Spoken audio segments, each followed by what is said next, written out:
News 25 is brought to you by Dr. George Leeks, Pahrumps optometrist since 1990, offering full spectrum eye care for children and adults. Call today, 727-8300. News is also brought to you by J.K. Nelson Law. Call 727-9900 today for your free consultation. If you need a lawyer, you need Nelson.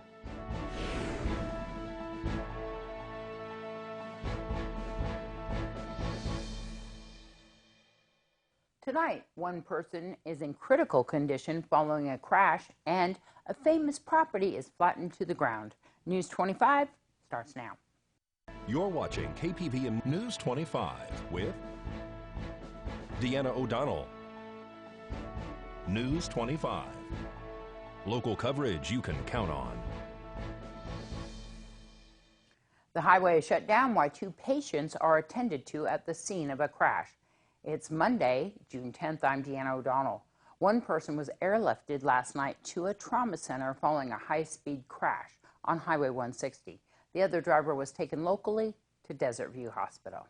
As early this morning, we were dispatched for a report of a 3-vehicle accident with 1 vehicle resting on the side.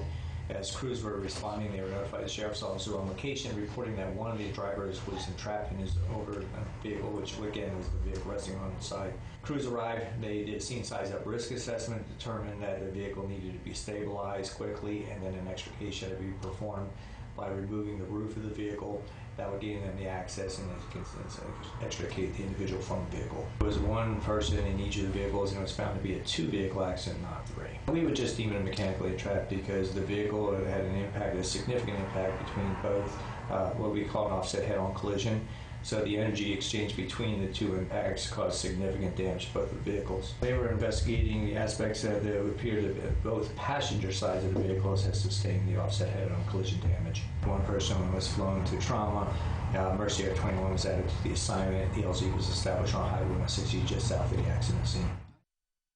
And the State Fire Marshal and Pahrump Valley Fire and Rescue are investigating the cause of how 2 performers got burnt last night at Lakeside during a fire dancing performance. Saturday evening, we were dispatched for a report of a burn victim. While we were responding, we were notified that the victim is located in the boathouse at Lakeside Casino. As we arrived on location, we found a large crowd of citizens leaving the area. It appeared to have been an event.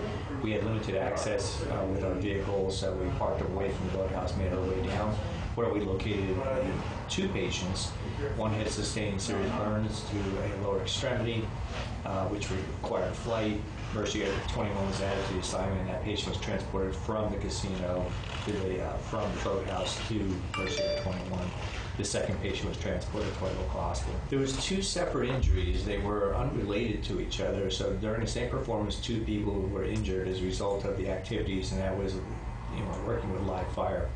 And so one had sustained their injuries to their lower extremities, and the other one had sustained their injuries to their upper extremity. We have a real good idea as to what happened. There was 300 people in the audience who were observing the performance. There was photographs, there was videos that have been made available to us. Some of the materials have been moved prior to our arrival. However, between us and the State Fire Marshal's Office, we'll be doing a complete investigation. And then where does that investigation go at that point? Is it a liability for Golden Entertainment or the group itself? And do they get a citation or what? It depends on the findings, and more importantly, it really comes at the hands of the State Fire Marshal, who issues the license for such performances. There's a process in the show presentation of having a license for any live fire operation within the state, and that's through the State Fire Marshal's Office. And then there's a series of local responsibilities, and that's what we're investigating now. We have no further information other than one went to the local hospital, and then the second one went to by flight to UMC Trauma. And none of the onlookers were injured at all? Not to our knowledge. And Pahrump Valley Fire and Rescue were dispatched to a fully engulfed vehicle fire on Gamebird Road. Late Saturday evening, we were dispatched for a report of a vehicle fire. The exact location was not known. It was determined that it was about 1 mile south of Gamebird, south of Barney, in the desert area. It was somewhat obscured by the mesquite growth, and NCSO found the vehicle to be fully involved. Our crews were added to the assignment. We couldn't utilize our normal engine response because of the location out on the desert. Our brush truck was assigned to it with 4-wheel drive. They went out there and quickly extinguished the fire. The fire is suspect in nature, and there's a full investigation underway. There were individuals in the immediate area, but there were no one associated with the vehicle in the area. The investigation involves Pahrump Valley Fire Rescue, the Sheriff's Office, and also the State Fire Marshal's Office. Much more local news right after this break. You're watching KPVM News 25. Local coverage you can count on. Welcome back. Congratulations to Lorraine Babbitt, who took the crown on Saturday night for the Miss Senior Golden Years USA pageant. Your 2019 Miss Senior Golden Years USA is Lorraine Babbitt.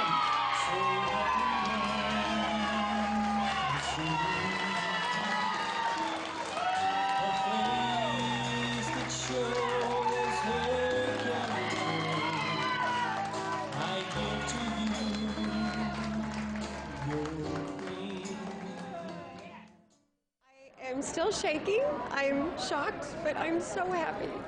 I lost my mom last year, and she was Miss Senior Golden Years in 2008, and it would have, I wish she was here, but she's here in spirit. It kind of all falls in place, right? She was the first queen who's actually passed away in all the years of this pageant. She was, and I didn't know, we all want to be a first in something, but unfortunately, I didn't realize she was the first in that. But the queens and the Queen's Court have just paid such a respect and tribute to her. That's why I wanted to be in this contest, because the sisterhood, the friends that you make, it's just amazing. And the wonderful things that you can do for the community. And I'm so excited to working with BJ and all the other queens and the board of directors to fulfill our goals. They really honored your mom today, but your son was really part of it. He was so honored to be here and to play.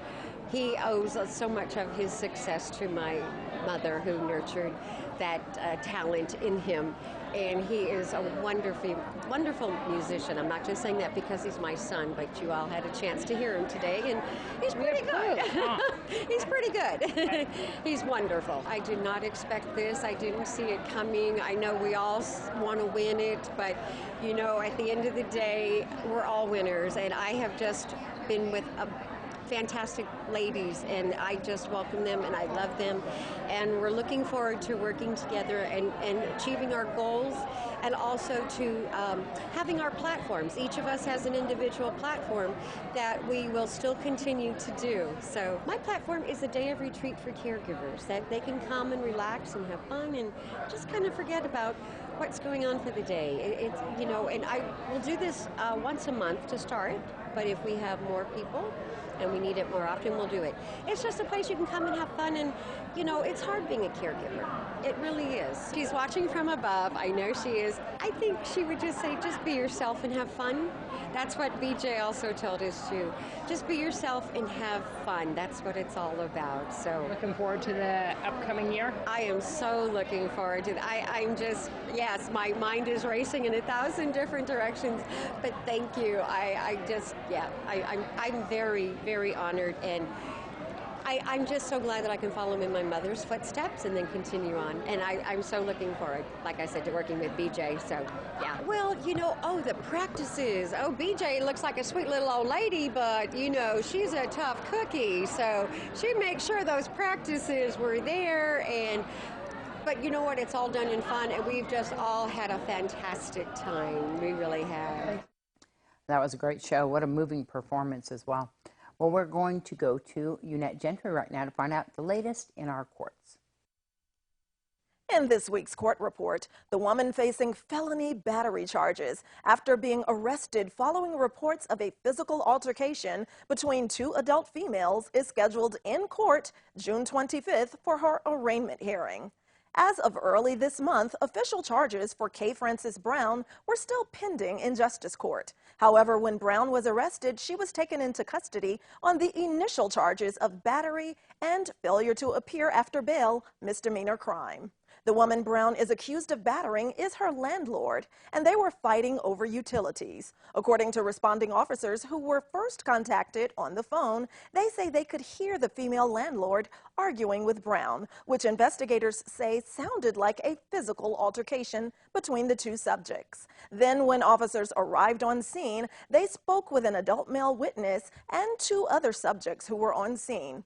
The male witness told police that he observed Brown grab the victim and pull her down and stand over her while the victim was on the ground. But he did not see Brown strike the victim with a hammer. That is an issue because of the severity of the victim's eye injuries. Officers observed that both the victim and Brown had an eye injury. According to investigators, Brown admitted that she got into an altercation with the victim because she was upset due to believing that the victim, who is Brown's landlord, had disconnected her power due to a dispute over money. Brown further stated that she had a hammer and pliers in her hand because she was trying to remove a lock from the power box in order to turn her power on, but that when she approached the victim, she dropped the items and did not hit the victim with those items. According to the victim's hospital records, she suffered a right orbital fracture, severe swelling, a broken bone behind her eye socket, and police were advised by hospital staff that the victim could possibly lose her right eye. Due to those injuries, felony battery was added as a charge on top of the existing failure to pay as order warrant previously issued out of Justice Court from a previous citation.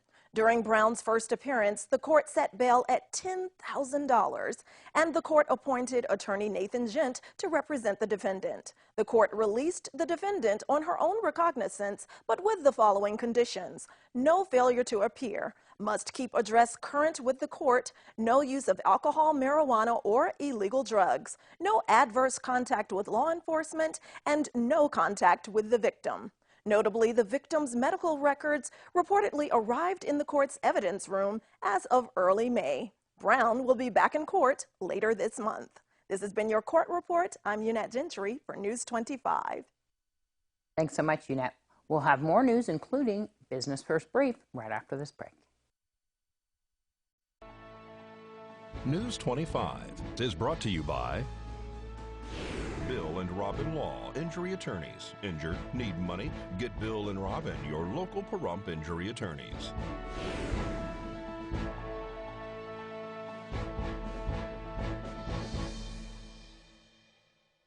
Welcome back. Well, here's Angela Miles with your business news. Here's Angela Miles with today's Business First Brief. Topping our news, FedEx delivered a blow to Amazon. The trucking and shipping company decided not to renew its domestic express contract. Other contracts between FedEx and Amazon are not affected. Surprisingly, Amazon accounts for a reported 1.3% of the FedEx $65 billion revenue coming in. American consumers are borrowing more money. The Federal Reserve reports borrowing increased $17.5 billion in April. That is the fastest increase in consumer credit in 5 months. And it's official. Investment firm Elliott Management is buying Barnes & Noble. The hedge fund will pay $476 million for the bookstore chain.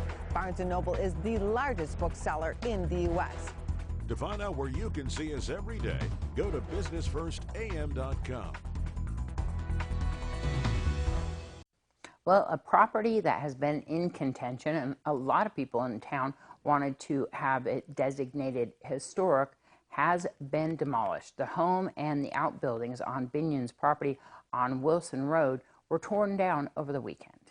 Construction crews were on the formerly owned property by Ted Binion, tearing down the historic home and other structures on the land off Wilson Road. Ted Binion, who is a casino owner, once owned this property before he passed away. Neighbors told News 25 that construction crews have been working early morning hours gutting the home to prepare for the demolition. The county once wanted to purchase this property to have it designated historic and to hold special events on the land located near the center of town. The ranch used to have all types of wild animals roaming on the sprawling acreage, but in recent months, crews have been clearing the land. What the plans are for the future is unknown at this time. There was talk of building a shopping center on the property, a housing development, moving Petra Park over to this land, or even a hemp farm. County Commissioner Deborah Strickland has been showing interest in the future of this land owned by Shelley Calderon, who received the property, and many others from the McKnights in the will for Ralph and Betty. Ralph and Betty McKnight's will is being contested, and Calderon is also facing elder abuse charges in Las Vegas after Ralph died and Betty is in a nursing home with dementia. The McKnights' only child, an adopted son, John Cantu, was taken off the will before Ralph's death. Calderon is expected to appear in a Clark County courthouse this Friday. Nye County says that there were no permits for this demolition and gave them till today to acquire those. The property owner denies all allegations and says that the former heir, John Cantu, has been harassing them, and they have filed complaints with the police against that individual on several occasions. Well, if you're looking for a pet, Darby has one available right now at Desert Haven. Hi, I'm Darby. We're here at Desert Haven Animal Society, and today we are with Gene in the cat room. Gene is a little over 1 year old. He was found off of Jean Street. He is a sweet little boy. He has a very mellow personality. He likes to purr and hug. He's so cute. He's an orange tabby. So you should come down and check out the cat room so you can spend some time with the cats. Trust me, there's all different types, temperaments, ages, special needs, young kittens, older cats. Trust me, you can find a cat that fits you. So come on down to Desert Haven. They're on Ceres Lane behind the Nye County Courthouse. You can give them a call at 775-751-7020. You can go on Facebook at Desert Haven Animal Society, or you can check them out online at deserthavenas.org. Bye, Gene. Thanks, Darby. Well, we are going to show you a dog right now that is missing. The owner of this dog actually showed up here at the station today. This is Bombi, and Bombi is missing out of Beatty. The owner says that they were eating lunch and Bombi jumped out of the car. They have been desperately trying to find their service dog. Bombi is described as white with brown spots, and if you've seen Bombi, please give a call. I will give you the number, 218-499-5406. Of course, they are understandably devastated. If you miss that number, you can call us here at the station, 727-9400. We hope to get Bombi back home. News 25 Weather Cam is brought to you by Lerner and Rowe Injury Attorney's Office in Pahrump. In a wreck, need a check? Call 702-877-1500. Let's take a look outside right now on that weather cam. We don't see Bombi out there, but we see some balmy skies. It's going to look good. I'm going to tell you all about our forecast right after this break.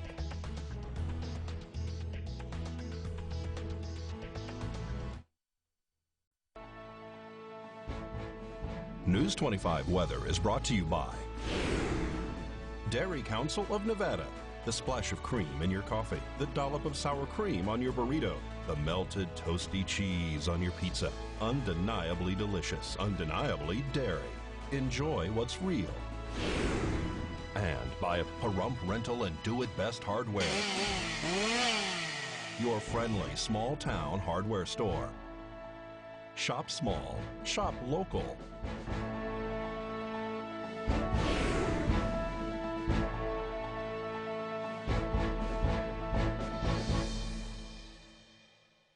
Hello and welcome back to News 25. I'm Michael Donahue with today's temperatures across the map. In Las Vegas, we had a high of 99 degrees and a low of 75. Death Valley up in those triple digits with a high of 109 and a low of 80. Amargosa, a high of 98 and a low of 66. 94 is 62 in Beatty, and Goldfield 83-53. Tonopah, Carson City, and Fallon all have a low of 51 degrees, a high of 81 in Tonopah, and in Carson City and Fallon, both with highs of 89 degrees. Then Fernley, high of 89, a low of 55. Now today in Pahrump, we have mostly sunny skies. The high was 98 degrees today. Winds coming out of the west at 6 miles per hour. Humidity at 8%, and our sunrise at 5:26 this morning. For tonight, Still with those partly cloudy skies, it's currently 98 degrees outside.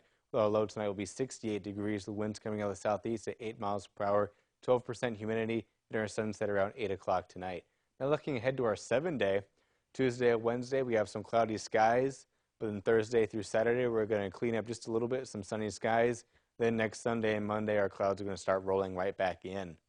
Temperature-wise, Tuesday and Wednesday, we're going to be hanging out about those low to mid-90s at 92 and 94 degrees. On Thursday, we're going to jump up to 99. And Friday and Saturday, we're going to strike those triple digits with highs of 102 degrees. And then Sunday and Monday, we're going to come out of those triple digits, but we're still going to be in those high 90s at 98 and 96 degrees. Now looking at our overnight temperatures, on Tuesday and Wednesday, we're going to have lows of 66 and 68 degrees. Then from a Thursday through next Monday, we're just going to be hanging out in about those mid to low 70s, just between 70 and 74 degrees. So now, if you can't make it home in time to catch the news live on TV, make sure to check out our Facebook page. You can catch the news live every night at 5, even on the go. So now we're going to send it back to the desk with Deanna. Well, that wraps up tonight's newscast. I'm Deanna O'Donnell. We'll see you back here tomorrow. Good night.